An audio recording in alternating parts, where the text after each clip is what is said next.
Shalom.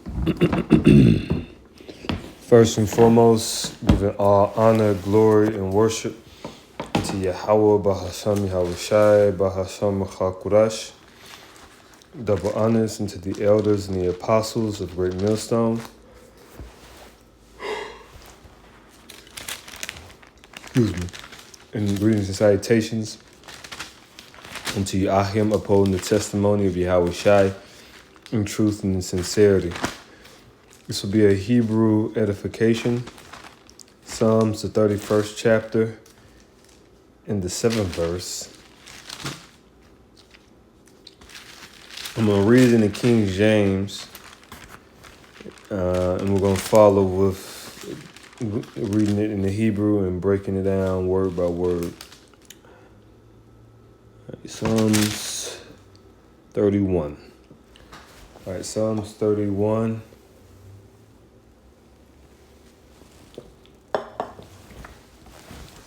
In verse 7, it says, matter of fact, was it 31 and 7? What more am I at? I'm in Job, I'm sorry. I flipped to Job. Thought I was in Psalms. Give me 1 second. Let me go to Psalms. All right, so this is the book of Psalms. Pardon me. This is the book of Psalms, chapter 31. All right, Psalms chapter 31, in verse 7. It says, I will be glad and rejoice in thy mercy, for thou hast considered my trouble. Thou hast known my soul in adversities.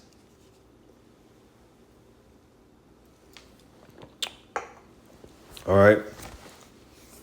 And so just to break it down, we will rejoice, and we do rejoice because the Lord has considered us in the time of our afflictions, the time of our adversities, the time of Jacob's trouble. The Lord is going to save us out of that time. He's going to deliver the elect from the hour of temptation. And so for that, we indeed are grateful and are glad and rejoice over. All right, so let's go through it in the Hebrew. Let's read it in the Hebrew. All right. And so I hope you can see it. All right. So what we're going to do is we're going to start at, well, I mean, you can read it wherever, but I did a section where I wrote the English translation underneath it, just so you can, that'll be assistance. I'm going to read it through in the Hebrew. It says, Agayala wa ashmacha bachasatka ashar ra'ayath ath ein yaya yadaith ba tazarawath napashia. All right, so the first word is agayala. In Hebrew is read and written from right to left.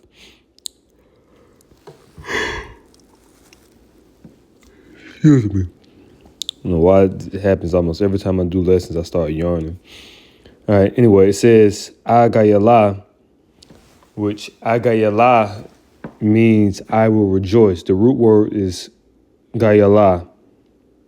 Gayala is the root word, but when you have the I in front of the verb, because that I comes from a word anya, but you don't use the term anya in this context. You would just put the I, the letter I, in front of the verb, and then so that's saying I will rejoice. And the next word is wa ashamacha, which is the same thing. The root word is shemach, all right, which means glad, all right? And which essentially those words mean the same thing. They're interchangeable. Gayala and Shemach are like the same word. Shoot. Give me 1 second.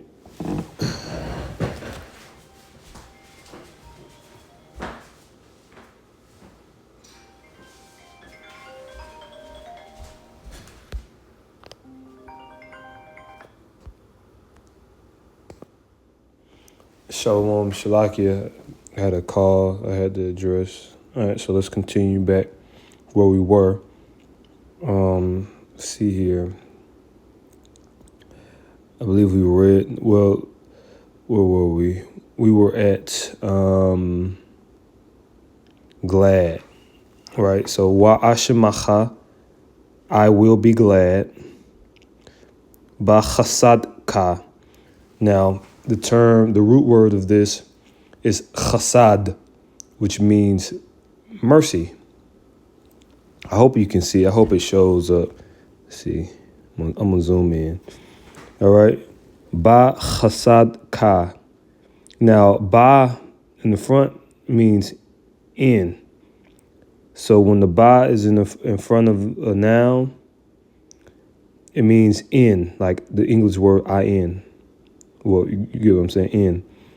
And then the ka at the end is a conjugated essence of saying you or your, or in the Old English is thy.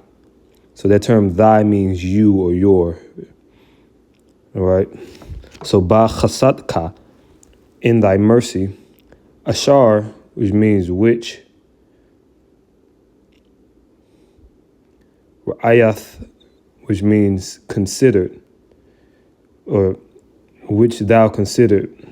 So for you to understand, it's like saying which thou considered.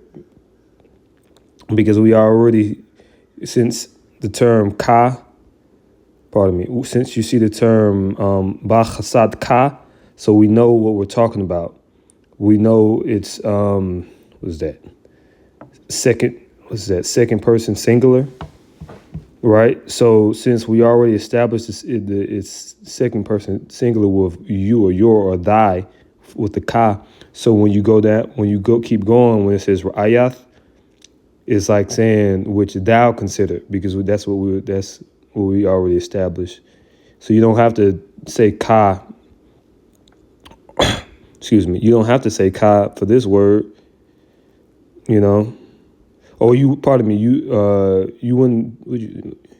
wouldn't say ka for this word because it's an action. But I'm trying to make it make sense. I hope I'm not being confusing by being overly elaborative. But the detail is important for you to comprehend. Then ath. Now, you'll see the ath written in the Hebrew. You won't see a word for ath in the English, but ath means even or namely. So when you're reading the Hebrew and it says ath, it means like the next word, or the next word is about to explain what is considered. Explain, if that makes sense. So, which thou considered even or namely. So this is what was considered right here, that down to the next line. Anyaya, which is my trouble. Anya is trouble. And then the ya, that other ya at the very end, again is right to left, is my.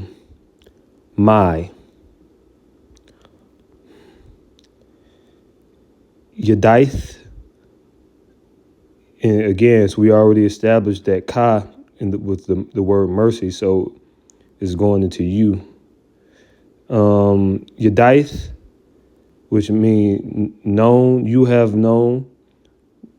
That word in itself it just means known. Yadaith, the root word is yadai, which means to know.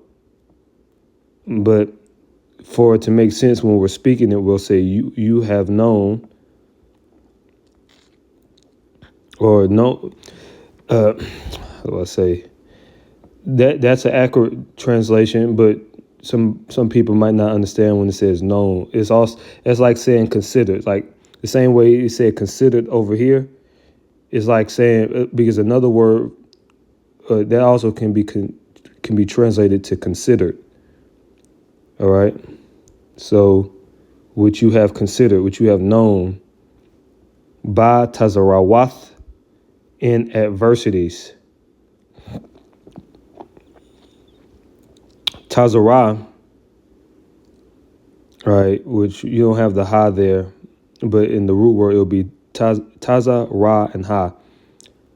But that ha is dropped, and you have the wath, which is plural. That's feminine plural, wath. Again, that ba in the front of the word, or front of the noun means in. So in adversities, napashya, my soul.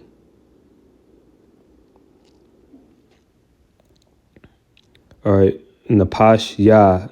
Napash means soul, ya means my. Okay. Give me 1 second. Yep. So I hope this lesson was edifying. Giving all praises, honor, glory, and worship Jehovah Shai. Shalom, keep the faith.